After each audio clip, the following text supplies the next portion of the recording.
ಅಯಾಸೋ ಯವ್ಯಾಸಾಧಾರಣ್ಯೇವ ಮರುತೋ ಮಿಮಿಕ್ಷುಃ ನರೋ ದಸಿ ಅಪನುದಂತ ಘೋರಾಜುಷಂತ ವೃಧಂ ಸಖ್ಯಾಯ ದೇವಾಃ ತತ್ಪುರುಷಾಯ ವಿದ್ಮಹೇ ಮಹಾದೇವಾಯ ಧೀಮಹಿ ತನ್ನೋ ರುದ್ರಃ ಪ್ರಚೋದಯಾತ್. ಶ್ರೀ ಗುರುಭ್ಯೋ ನಮಃ. ಹರಿ ಓಂ. ಆತ್ಮೀಯ ಪ್ರಿಯ ಪ್ರೇಕ್ಷಕ ಮಿತ್ರರೇ, ನಿಮ್ಮೆಲ್ಲರ ಜೀವನ ಸುಖಕರ, ಲಾಭಕರ, ಸಮೃದ್ಧಿಕರವಾಗಿರಲಿ ಅಂತ ನನ್ನ ಆರಾಧ್ಯ ದೇವಿ ಹೊರನಾಡು ಅನ್ನಪೂರ್ಣೇಶ್ವರಿಯ ಪಾದಗಳಿಗೆ ನಮಸ್ಕರಿಸ್ತಾ, ಪ್ರಿಯ ಪ್ರೇಕ್ಷಕ ಮಿತ್ರರೇ, ವಿಶೇಷವಾಗಿ ಕನ್ಯಾ ರಾಶಿಯವರ ಫೆಬ್ರವರಿ ತಿಂಗಳ ಮಾಸ ಭವಿಷ್ಯ ಹೇಗಿದೆ ಅನ್ನುವಂಥದ್ದನ್ನು ಈ ವಿಡಿಯೋಲಿ ನಾವು ನೋಡೋಣ. ಪ್ರಮುಖವಾದ ಕಾಲಘಟ್ಟಗಳೆಲ್ಲ ನಾವು ಮುಗಿಸ್ತಾ ಬರ್ತಾ ಇದ್ದೀವಿ. ಕನ್ಯಾ ರಾಶಿಯವರಿಗೆ ಅತ್ಯಂತ ಶೀಘ್ರವಾಗಿ ಗುರುಬಲ ಅನ್ನುವಂಥದ್ದು ಬರ್ತಾ ಇದೆ. ಕೇವಲ ಒಂದು 2-3 ತಿಂಗಳು ಕಾದ್ರೆ ಸಾಕು. ಗುರುಬಲ ಅನ್ನುವಂಥದ್ದು ತುಂಬ ವಿಶೇಷವಾಗಿ ಬರ್ತಾ ಇದೆ. ಸದ್ಯಕ್ಕಂತೂ ಗುರುಬಲ ಇಲ್ಲ ಫೆಬ್ರವರಿ ತಿಂಗಳಲ್ಲಿ. ಸರಿ, ಹಾಗಿದ್ರೆ ದಶಮ ಸ್ಥಾನದಲ್ಲಿರ್ತಕ್ಕಂಥ ಗುರು ಏನು ಫಲ ಕೊಡಲ್ವಾ ಅಂತಂದ್ರೆ, ಚತುರ್ಥ ಸ್ಥಾನ ಸುಖಸ್ಥಾನ ಅಂತ ಕರಿತೀವಿ, ಸಪ್ತಮ ಸ್ಥಾನ ವಿವಾಹ ಸ್ಥಾನ. ವಿವಾಹ ಸ್ಥಾನಕ್ಕೆ ಅಧಿಪತಿ ಹಾಗೂ ಸುಖಸ್ಥಾನ, ಮಾತೃಸ್ಥಾನ, ವಾಹನ ಸ್ಥಾನಕ್ಕೆ ಅಧಿಪತಿಯಾದಂಥ ಗುರು ದಶಮದಲ್ಲಿ ಕೂತ್ಕೊಂಡಿರೋದ್ರಿಂದ ದಶಮ ಸ್ಥಾನೇ ಕರ್ಮ ವಿಹಿತ ಅಂತ ಹೇಳ್ತೀವಿ. ಕರ್ಮ ಅಂದ್ರೆ ಉದ್ಯೋಗ. ಉದ್ಯೋಗ ಸ್ಥಾನದಲ್ಲಿ ಕೂತ್ಕೊಂಡಿದ್ದಾರೆ ಗುರು. ಕನ್ಯಾ ರಾಶಿಯವರಿಗೆ ವಿಶೇಷವಾದ ಫಲನೇ ಸುಖ ವೃದ್ಧಿಯಾಗಿ, ವಾಹನ ವೃದ್ಧಿಯಾಗಿ, ಮಾತೃ ಆಶೀರ್ವಾದ ಅನ್ನುವಂಥದ್ದು ಪಡೀತಾ, ಜೊತೆಗೆ ಸಪ್ತಮ ಸ್ಥಾನ ವಿವಾಹಾದಿ ಶುಭ ಕಾರ್ಯಗಳಿಗೆ ಅನುಕೂಲವಾಗುವಂತಹ ಸ್ಥಾನದಲ್ಲೇ ಕೂತ್ಕೊಂಡಿದ್ದಾರೆ ಹೊರತು ಗುರುಬಲ ಇಲ್ಲ ಅನ್ನುವಂತಹ ಬೇಸರವನ್ನ ಪಡ್ಕೊಳ್ಳುವಂತಹ ಯಾವುದೇ ಕರ್ಮಗಳು ಇಲ್ಲ. ಶುಭ ಕಾರ್ಯಕ್ಕೆ ನಿಮ್ಮ ಪ್ರಯತ್ನ ಒಂದೇ ಬೇಕು. 2026ರಲ್ಲಿ ವರ್ಷ ಭವಿಷ್ಯದಲ್ಲಿ ಕನ್ಯಾ ರಾಶಿಯವರಿಗೆ ಅತ್ಯಂತ ಶುಭ. ಹಾಗಿದ್ದಾಗ ಫೆಬ್ರವರಿ ತಿಂಗಳು 2026ರಲ್ಲಿ ಸೇರ್ಕೊಂಡಿರೋದೇ ಅಲ್ವಾ?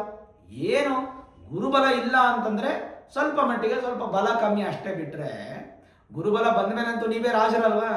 ಹಾಗಾಗಿ ಫೆಬ್ರವರಿ ತಿಂಗಳಲ್ಲಿ ಗುರುಬಲ ಇಲ್ಲ ಅನ್ನುವಂಥದ್ದನ್ನು ನೀವು ಯೋಚನೆ ಮಾಡೋ ಅವಶ್ಯಕತೆ ಇಲ್ಲ.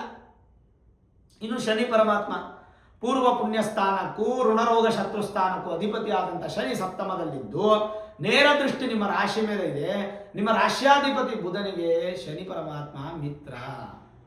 ಅವನು ಅತ್ಯಂತ ಮಿತ್ರನಾಗಿರೋದ್ರಿಂದ ಯಾವುದೇ ಥರದ ನೆಗೆಟಿವಿಟೀಸು ಶನಿಯಿಂದಲೂ ನಿಮಗಿಲ್ಲ.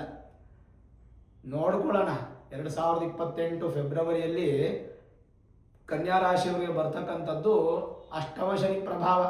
ಅಲ್ಲಿವರೆಗೂ ಸಮಯ ಇದೆಯಲ್ಲ, ಇನ್ನು 2 ವರ್ಷ ಇದೆಯಲ್ಲ, ಯಾಕೆ ನಾವು ಚಿಂತೆ ಮಾಡಬೇಕು? ಏನೂ ಅವಶ್ಯಕತೆ ಇಲ್ಲ.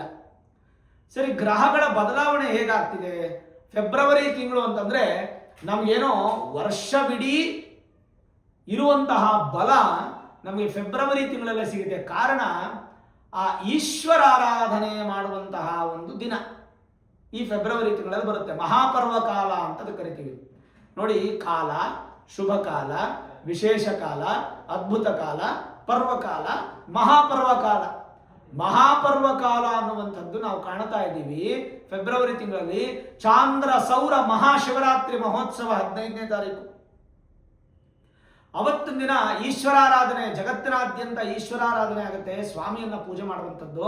ಅದರ ಹಿಂದಿನ ದಿನ 14ನೇ ತಾರೀಕು ಶನಿ ಪ್ರದೋಷ, ಶನಿ ಪರಮಾತ್ಮನ ಆರಾಧನೆ, ನಂದೀಶ್ವರನ ಆರಾಧನೆ ಹಾಗೂ ಈಶ್ವರಾರಾಧನೆ ಕೂಡ 14ನೇ ತಾರೀಕು ಆಗುತ್ತೆ. ಒಟ್ಟಾರೆ 2 ದಿನಗಳು ಮಹಾ ಸಂಗಮ, ಅದ್ಭುತವಾದಂಥ ಶಿವಾರಾಧನೆ, ಪರ್ವಕಾಲ, ಮಹಾಪರ್ವಕಾಲ. ಹಾಗಾಗಿ ಫೆಬ್ರವರಿ ತಿಂಗಳು ಅಂತಂದ್ರೆ ಒಂಥರ ಏನೋ ಎನರ್ಜಿ ನಮ್ಮ ದೇಹದಲ್ಲಿ, ಶಕ್ತಿ ಪ್ರದರ್ಶನ ಮಾಡುವಂಥದ್ದು, ಶಕ್ತಿ ಕೇಂದ್ರಗಳನ್ನು ಆಕ್ಟಿವೇಟ್ ಮಾಡುವಂತಹ ಸಂದರ್ಭ ಇವತ್ತು ಮಹಾಶಿವರಾತ್ರಿ. ಸರಿ, ಹಾಗಾದ್ರೆ ಫೆಬ್ರವರಿ ತಿಂಗಳಲ್ಲಿ ಒಟ್ಟು ನಿಮಗೆ ಪಂಚಗ್ರಹ ಕೂಟ ಅಂತ 6ನೇ ಮನೆಯಲ್ಲಿ ನಡೀತಾ ಇದೆ. 5 ಗ್ರಹಗಳ ಕೂಟ. ನಿಮ್ಮ ರಾಶ್ಯಾಧಿಪತಿ ಆಗಿರತಕ್ಕಂಥ ಬುಧ ಫೆಬ್ರವರಿ 3ನೇ ತಾರೀಕು 6ನೇ ಮನೆಗೆ ಹೋಗ್ತಾರೆ. ಅಲ್ಲಿಗಾಗಲೇ ರಾಹು ಇದ್ದಾರೆ. ರಾಹು ಒಂದು ಗ್ರಹ ಆಯ್ತಾ. ಫೆಬ್ರವರಿ 3ನೇ ತಾರೀಕು ಬುಧ ಹೋಗ್ತಾರೆ ಅಲ್ಲಿಗೆ. ಬುಧ ನಿಮ್ಮ ರಾಶ್ಯಾಧಿಪತಿ, ದಶಮಾಧಿಪತಿ. ವೃತ್ತಿ ಜೀವನದಲ್ಲಿ ಚೆನ್ನಾಗಿರುತ್ತೆ, ಸಕ್ಸಸ್ ಅನ್ನ ಕಾಣಬಹುದು, ಜೊತೆಗೆ ಶರೀರ ಬಲಿಷ್ಠವಾಗಿರುತ್ತೆ. ಎರಡನೇದಾಗಿ 5ನೇ ತಾರೀಕು, 2ನೇ ತಿಂಗಳು 5ನೇ ತಾರೀಕು ಫೆಬ್ರವರಿ ಶುಕ್ರ ನಿಮಗೆ 6ನೇ ಮನೆಗೆ ಪ್ರವೇಶ ಆಗ್ತಾರೆ. 3ನೇ ಗ್ರಹ ಆಯ್ತಾ, ರಾಹು, ಬುಧ ಮತ್ತೆ ಶುಕ್ರ ಆಯ್ತಾ. 23ನೇ ತಾರೀಕು ಕುಜ ನಿಮ್ಮ ರಾಶಿಗೆ ತೃತೀಯ ಧೈರ್ಯ ಸ್ಥಾನಾಧಿಪತಿ, ಅದೃಷ್ಟ ಸ್ಥಾನಾಧಿಪತಿ ಆದಂತಹ ಕುಜನು ಕೂಡ 6ನೇ ಮನೆ ಕೂತ್ಕೊಂಡು ವಿಶೇಷವಾದಂತಹ ಸ್ಥಾನದಲ್ಲಿ ಕೂತ್ಕೋತಾರೆ. 4ನೇ ಗ್ರಹ ಬಂದು ಕೂತಾಯ್ತು. ಇನ್ನು 5ನೇದಾಗಿ 13ನೇ ತಾರೀಕು ರವಿಗ್ರಹ ಅಂದರೆ ಸೂರ್ಯ ನಿಮ್ಮ ರಾಶಿಗೆ ವ್ಯಯಸ್ಥಾನಾಧಿಪತಿ ಮಿತ್ರ ಇಬ್ರು ಕೂಡ ಆಗಿರತಕ್ಕಂಥ ಸೂರ್ಯ ಅವರು 6ನೇ ಮನೆಗೆ ಹೋಗಿ ಕೂತ್ಕೋತಾರೆ. ಒಟ್ಟು ಪಂಚಗ್ರಹ ಕೂಟಗಳು. ಇದರಲ್ಲಿ ಸೂರ್ಯ ಚೆನ್ನಾಗಿಲ್ಲ, ಹಾಗಾಗಿ ಸ್ವಲ್ಪ ಖರ್ಚು ವೆಚ್ಚಗಳು ಫೆಬ್ರವರಿ ತಿಂಗಳಲ್ಲಿ ಜಾಸ್ತಿ ಆಗುತ್ತೆ. ವಿನಾಕಾರಣ ಖರ್ಚುಗಳು, ಸ್ವಲ್ಪ ವೇಸ್ಟ್ ಖರ್ಚುಗಳು ಇತ್ಯಾದಿಗಳು ಆಗುವಂಥ ಸಾಧ್ಯತೆಗಳು ಜಾಸ್ತಿ ಇರುತ್ತೆ. ಸ್ವಲ್ಪ ಖರ್ಚನ್ನು ಸ್ವಲ್ಪ ನಿಭಾಯಿಸಿ. ಜೊತೆಗೆ ಏನು ಹೇಳುತ್ತೆ, ಪ್ರಸ್ತಾಂಸ ಬಾಹು ಪರವಿತ್ತ ಗೇಹೈ ಸಂಪೂಜ್ಯತೆ ಸತ್ಯರತಃ ಪ್ರಿಯೋಕ್ತಿ ವ್ರೀಡಾಲ ಸಾಕ್ಷ ಸುರತ ಪ್ರಿಯಸ್ಯಾಚ್ಯಾಸ್ತ್ರಾರ್ಥ ವಿಚ್ಛಾಲ ಸುತೋಂಗ ನಾಯಾಮ್ ಅಂತ ಹೇಳಿ ಒಂದು ಶ್ಲೋಕ ಹೇಳುತ್ತೆ. ಕನ್ಯಾ ರಾಶಿಯವರಿಗೆ ಪಂಚಗ್ರಹ ಕೂಟದಿಂದ ಒಳ್ಳೆ ಬಲಿಷ್ಠವಾದ ಆರೋಗ್ಯ, ಭುಜಶಕ್ತಿ, ಕೈಗಳ ಶಕ್ತಿ ಹೆಚ್ಚಾಗುತ್ತೆ. ಪರಧನ ನಿಮಗೆ ಅಭಿವೃದ್ಧಿ ಆಗುತ್ತೆ. ಗೃಹದಲ್ಲಿ ಹೆಚ್ಚಿನ ಬಲಿಷ್ಠವಾದ ಫಲಗಳು ಸಿಗುತ್ತೆ. ಸತ್ಯ ಅಭಿವೃದ್ಧಿಯಾಗಿ ಪ್ರಿಯವಾದ ಮಾತುಗಳನ್ನು ಮಾತಾಡುವಂಥವರು. ದೃಷ್ಟಿ ಅನ್ನುವಂಥದ್ದು ಬಲಿಷ್ಠವಾಗುತ್ತೆ. ಯಾವುದೇ ಆಲಸ್ಯತನ ಇಲ್ಲದೆ ದೂರ ಬರುತ್ತೆ. ಮತ್ತೆ ಶಾಸ್ತ್ರಗಳನ್ನು ಹೆಚ್ಚು ಅಭ್ಯಾಸ ಮಾಡ್ತೀರಾ. ಸಂತಾನದಲ್ಲಿ ಉತ್ತಮ ಫಲ ಎಲ್ಲವೂ ನಿಮಗೆ ಪ್ರಾಪ್ತಿಯಾಗುತ್ತೆ. ಇದ್ರ ಜೊತೆಗೆ ಜನರಲೈಸ್ ಆಗಿ ನೋಡೋದಾದ್ರೆ ಏನು ಫಲ, ಹೊಸ ಅವಕಾಶಗಳು ನಿಮ್ಮನ್ನು ಹುಡ್ಕೊಂಡ್ಬರುತ್ತೆ. ಅಲ್ಪ ಪ್ರಯಾಣ, ಗುತ್ತಿಗೆದಾರರಿಗೆ ಶುಭವಾದ ಮಾಸ, ಹೋಟೆಲ್ ಉದ್ಯಮಿಗಳಿಗೆ ಬಹಳ ಶುಭ ಫಲ, ಉತ್ತಮವಾದ ಪ್ರಗತಿ, ಧನಲಾಭ. ದೀರ್ಘಕಾಲದ ಸಮಸ್ಯೆಗೆ ಈ ತಿಂಗಳು ಪರಿಹಾರ ಸಿಗುತ್ತೆ. ಸ್ತ್ರೀಯರಿಗೆ ಉತ್ತಮವಾದಂತಹ ತಿಂಗಳಾಗುತ್ತೆ. ವಸ್ತ್ರ, ವಸ್ತು, ವಾಹನ ಖರೀದಿಗೆ ಅತ್ಯುತ್ತಮ ಸಮಯ. ಬಂಧುಗಳ ಆಗಮನದಿಂದ ಮನಸ್ಸಿಗೆ ಸಂತೋಷ. ತಿಂಗಳ ಅಂತ್ಯದಲ್ಲಿ ಮತ್ತಷ್ಟು ಶುಭ ಫಲ ಅನ್ನುವಂಥದ್ದು ಕಾಣಬಹುದು. ವಿದ್ಯಾರ್ಥಿಗಳ ಯಾವ ಶಿಕ್ಷಕರಿಗೆ ಉತ್ತಮವಾದ ದಿನ. ಈ ಫೆಬ್ರವರಿ ಪೂರ್ತಿ ಉತ್ತಮವಾದ ದಿನ ಇರುತ್ತೆ. ರಾಜಕೀಯ ಕ್ಷೇತ್ರದಲ್ಲಿ ಸಣ್ಣ ಪುಟ್ಟ ಬದಲಾವಣೆಗಳಾಗತ್ತೆ. ಹೊಸ ಕೆಲಸಕ್ಕೆ ಅರ್ಜಿ ಹಾಕೋದಕ್ಕೆ ಈ ತಿಂಗಳು ನಿಮಗೆ ಪ್ರಶಸ್ತವಾಗಿಲ್ಲ. ಹಾಗಾಗಿ ಸ್ವಲ್ಪ ಮಟ್ಟಿಗೆ ಉದ್ಯೋಗನ ಕಾಯ್ದಿರಿಸ್ಕೊಂತಕ್ಕಂಥದ್ದು ಒಳ್ಳೆಯದು. ಸ್ನೇಹಿತರಿಂದ ಸಹಾಯ, ಆಕಸ್ಮಿಕ ಧನಲಾಭ, ಸಂತಾನ ನಿರೀಕ್ಷೆ ದಂಪತಿಗಳಿಗೆ ಒಳ್ಳೆ ಫಲ ಇದೆ. ನೂತನ ವ್ಯಾಪಾರ ವ್ಯವಹಾರಕ್ಕೂ ಕೂಡ ಉತ್ತಮವಾದಂತಹ ಫಲ ನೀಡುವಂತಹ ಮಾಸವಾಗಿದೆ. ಮೇಲಧಿಕಾರಿಗಳಿಂದ ನಿಮಗೆ ಪ್ರಶಂಸೆ ಸಿಗುತ್ತೆ. ಸಣ್ಣ ಸಣ್ಣ ವ್ಯಾಪಾರಗಳು ಕೂಡ ಈ ತಿಂಗಳು ತುಂಬಾ ಒಳ್ಳೆ ಫಲ ಇರುತ್ತೆ. ಕೆಲಸ ಕಾರ್ಯಗಳಲ್ಲಿ ಅಭಿವೃದ್ಧಿ ಆಗ್ತಾ ಬೆಲೆ ಬಾಳುವ ವಸ್ತುಗಳನ್ನು ಖರೀದಿ ಮಾಡ್ತೀರಾ. ಆರೋಗ್ಯದಲ್ಲಿ ಸಣ್ಣ ಪುಟ್ಟ ವ್ಯತ್ಯಾಸ ಆದರೂ ಕೂಡ ಬ್ಯಾಲೆನ್ಸಬಲ್ ಆಗುತ್ತೆ.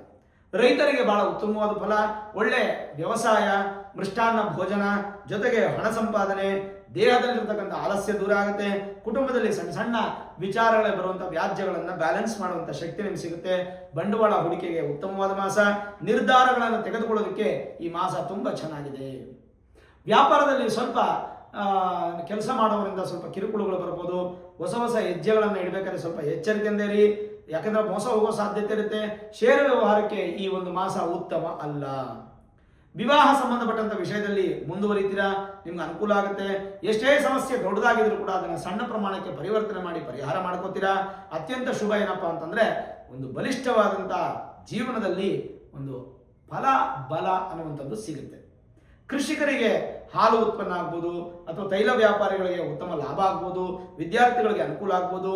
ಮತ್ತೆ ವಿಶೇಷವಾಗಿ ಸಾಲ ಬಾಧೆಯಿಂದ ಸ್ವಲ್ಪ ಕಡಿಮೆ ಆಗ್ತೀರಾ. ಜೊತೆಗೆ ಬಲಿಷ್ಠವಾದಂತಹ ನಿರ್ಧಾರಗಳನ್ನು ಈ ತಿಂಗಳಲ್ಲೇ ತಗೊಳ್ಳಿ. ವಿದೇಶಿ ಪ್ರಯಾಣದ ಜೊತೆಗೆ ನಿಮಗೆ ಹೆಚ್ಚಿನ ವಿದ್ಯಾಭ್ಯಾಸ, ವ್ಯಾಪಾರ, ಉದ್ಯೋಗಕ್ಕೂ ಅವಕಾಶ ಇದೆ. ವಾಹನ ಚಾಲಕರು, ಮಾಲೀಕರಿಗೆ ತುಂಬ ಚೆನ್ನಾಗಿರುತ್ತೆ. ಟೀಚರ್ಸು, ಪ್ರೊಫೆಸರ್ಸು, ಮತ್ತೆ ಲೆಕ್ಚರರ್ಸು, ವಿದ್ಯಾರ್ಥಿಗಳು, ವಿದ್ಯಾಸಂಸ್ಥೆಗಳು, ಕಾಲೇಜು, ಈ ಥರದ ವಿಚಾರಗಳಿಗೆಲ್ಲ ತುಂಬ ಒಳ್ಳೆಯ ಫಲ ಇದೆ. ವಿಧರ್ಮೀಯರಿಗೆ ಹೆಚ್ಚು ಸ್ವಾಗತ ನೀಡ್ತೀರಾ. ಗುರುಗಳ ಸೇವೆಯನ್ನು ಮಾಡ್ತೀರಾ. ದಾನದಲ್ಲಿ ಹೆಚ್ಚಿನ ಆಸಕ್ತಿ ನಿಮಗಿರುತ್ತೆ. ನೂತನ ವ್ಯಾಪಾರ ಅಥವಾ ನೂತನ ಗೃಹ ಅಥವಾ ನೂತನ ಭೂಮಿ ಪಡೆಯುವಂತಹ ಯೋಗ ಅನ್ನುವಂಥದ್ದು ಪ್ರಾಪ್ತಿ ಆಗುತ್ತೆ. ಒಟ್ಟಾರೆ ಹೇಳೋದಾದ್ರೆ ಭಗವಂತನ ಆಶೀರ್ವಾದ ಅನ್ನುವಂಥದ್ದು ನಿಮಗೆ ತೃಪ್ತಿಯಾಗೇ ಇದೆ. ಚಿಂತೆ ಮಾಡೋ ಅವಶ್ಯಕತೆ ಇಲ್ಲ. ಯಾವುದೇ ಕಾರಣಕ್ಕೂ ನೆಗೆಟಿವ್ ಯೋಚನೆ ಮಾಡಬೇಡಿ. ಸೂರ್ಯ ಒಬ್ಬರು ಚೆನ್ನಾಗಿಲ್ಲ ಕನ್ಯಾ ರಾಶಿಯವರಿಗೆ ಫೆಬ್ರವರಿ ತಿಂಗಳು. ಹಾಗಾಗಿ ಈ ಜನವರಿ ತಿಂಗಳಲ್ಲೇ ನಿಮಗೆ ರಥಸಪ್ತಮಿ ಆಗೋಗುತ್ತೆ. 25ನೇ ತಾರೀಕು ಜನವರಿ ರಥಸಪ್ತಮಿ ಆದಮೇಲೆ ಸೂರ್ಯನಿಗೆ ಸ್ವಲ್ಪ ಪ್ರಕಾಶಮಾನವಾದಂಥ ಶಕ್ತಿ ಜಾಸ್ತಿ ವೃದ್ಧಿ ಆಗುತ್ತೆ. ಹಾಗಾಗಿ ಪ್ರತಿನಿತ್ಯ ಸೂರ್ಯ ನಮಸ್ಕಾರ ಮಾಡಿ, ಸೂರ್ಯನ ದರ್ಶನ ಮಾಡಿ, ಸೂರ್ಯನ ಪ್ರಾರ್ಥನೆ ಮಾಡಿ. ಆ ಸೂರ್ಯನ ಆಶೀರ್ವಾದದಿಂದ ಮತ್ತಷ್ಟು ನಿಮ್ಗೆ ಅಭಿವೃದ್ಧಿ ಆಗ್ತಾ, ಮೇಲಾಗಿ ನಿಮ್ಗೇನಾದ್ರು ಈ ಒಂದು ಶುಭ ಫಲಗಳು ಸಿಗ್ತಾ ಇಲ್ಲ, ಕಾಣ್ತಾ ಇಲ್ಲ, ನೀವು ಹೇಳ್ತಾ ಇರೋದು ಏನೋ ಒಳ್ಳೇದಾಗ್ತಿಲ್ಲ ಗುರುಗಳು ಅಂದಾಗ ನಿಮ್ಮ ಮೂಲ ಜಾತಕದಲ್ಲಿ ಏನಾದರೂ ಸಮಸ್ಯೆಗಳಿರ್ಬೋದು. ಒಮ್ಮೆ ಮೂಲ ಜಾತಕವನ್ನು ನುರಿತ ಜ್ಯೋತಿಷ್ಯರಿಗೆ ತೋರಿಸ್ಕೊಂಡು vedic astrology, higher astrology predictions ಅನ್ನು ಮಾಡಿಸ್ಕೊಂಡು ಏನಾದರೂ ಸುಲಭ ಪರಿಹಾರಗಳಿದ್ರೆ ಖಂಡಿತ ಮಾಡ್ಕೊಳ್ಳಿ. ಭಗವಂತನ ಕೃಪಾಶೀರ್ವಾದ ನಿಮಗೆ ತೃಪ್ತಿಯ ಸಂತೋಷ ಅನ್ನುವಂಥದ್ದು ಕಾಣ್ತೀರಾ. ಸರಿ, ಹಾಗಿದ್ರೆ ನೋಡಿ, ಗುರುಬಲ ಅನ್ನುವಂಥದ್ದು ನಿಮಗೆ ಎಲ್ಲಿವರೆಗೂ ಇದೆ ಅಂತ ಅಂತಂದರೆ ಈ 2026 ಜೂನ್ 2ನೇ ತಾರೀಕುವರೆಗೂ ಇದೆ. ಅದಾದಮೇಲೆ ಗುರುಬಲ ಇಲ್ಲ. ಏನು ಮಾಡಬೇಕು?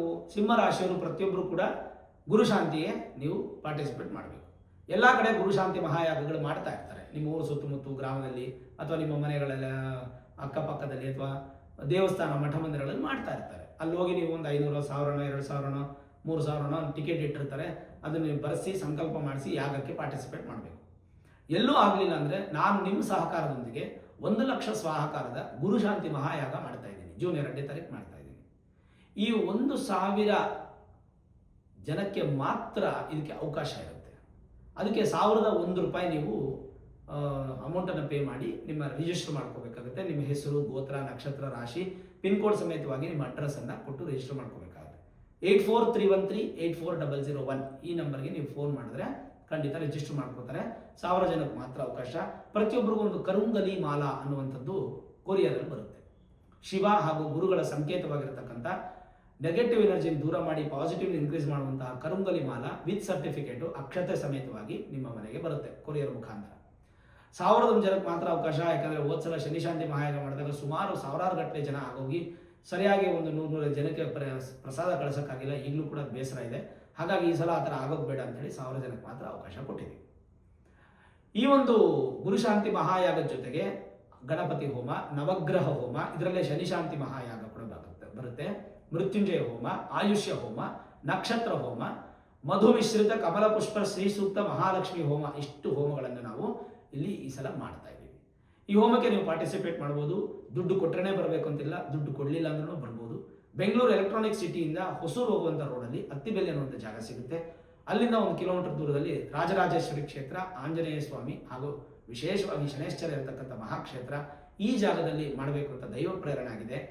ನೇರವಾಗಿ ನೀವು ಸಕುಟುಂಬ ಸಪರಿವಾರ ಸಮೇತವಾಗಿ ನಿಮ್ಮ ಬಂಧುಗಳು, ಇಷ್ಟಮಿತ್ರರು, ಸ್ನೇಹಿತರು ಸಮೇತವಾಗಿ ಎಲ್ಲರನ್ನೂ ಕರ್ಕೊಂಡು ಬಂದು ಪೂಜೆಯಲ್ಲಿ ಪಾರ್ಟಿಸಿಪೇಟ್ ಮಾಡಿ ಅನ್ನದಾನ ಸ್ವೀಕಾರ ಮಾಡ್ಬೋದು. ಸಂಕಲ್ಪ ಕೊಟ್ಟವರಿಗೆ ಸಂಕಲ್ಪ ಆಗುತ್ತೆ. ಪ್ರಸಾದವಾಗಿ ಕೊರಿಯರಲ್ಲಿ ಕರುಂಗಲಿ ಮಾಲೆ ಬರುತ್ತೆ. ಈ ಗುರುಶಾಂತಿ ಮಹಾಯಾಗ ನೀವೆಲ್ಲರೂ ಮಾಡ್ಕೋಬೇಕು. ನಮ್ಮಲ್ಲೇ ಮಾಡ್ಕೋಬೇಕು ಅಂತಿಲ್ಲ, ಎಲ್ಲರೂ ಒಟ್ಟು ಖಂಡಿತ ಮಾಡ್ಕೊಳ್ಳಿ ಸಿಂಹರಾಶಿಯವರು. ಅದು ತುಂಬಾ ಇಂಪಾರ್ಟೆಂಟು. ಭಗವಂತನ ಆಶೀರ್ವಾದ ಅನ್ನುವಂಥದ್ದು ನಿಮಗೆ ತೃಪ್ತಿಯಾಗಿ ಸಿಗುತ್ತೆ. ಏನೋ ಭಯಪಡೋ ಅವಶ್ಯಕತೆ ಇಲ್ಲ. ಧೈರ್ಯವಾಗಿರ್ಬೋದು. ಭಗವಂತನ ಅನುಗ್ರಹ ಅನ್ನುವಂಥದ್ದು ನಿಮಗೆ ಸಿಕ್ಕೇ ಸಿಗುತ್ತೆ. ನೋಡೋದ್ರಲ್ಲ ವೀಕ್ಷಕರೇ, ಈ ವಿಡಿಯೋ ಇಷ್ಟ ಆಗಿದ್ರೆ ಲೈಕ್ ಮಾಡಿ, ಶೇರ್ ಮಾಡಿ, ಮುಖ್ಯವಾಗಿ ನಮ್ಮ ಚಾನಲ್ಗೆ ಸಬ್ಸ್ಕ್ರೈಬ್ ಮಾಡಿ, ಬೆಲ್ ಐಕಾನನ್ನು ಪ್ರೆಸ್ ಮಾಡಿ. ಪ್ರತಿನಿತ್ಯ ನಾನು ಪೂಜೆ ಮಾಡುವಂತಹ ನನ್ನ ಆರಾಧ್ಯ ದೇವಿ ಹೊರನಾಡು ಅನ್ನಪೂರ್ಣೇಶ್ವರಿಯ ಆಶೀರ್ವಾದ ಅನುಗ್ರಹ ಸದಾಕಾಲ ಮತ್ತೊಮ್ಮೆ ನಿಮ್ಗೆ ಸಿಗಲಿ ಅಂತ ಪ್ರಾರ್ಥನೆ ಮಾಡ್ತಾ, ಸರ್ವೇ ಜನಾಃ ಸುಖಿನೋ ಭವಂತು, ಸಮಸ್ತ ಸನ್ಮಂಗಳ ನಿಭವಂತು.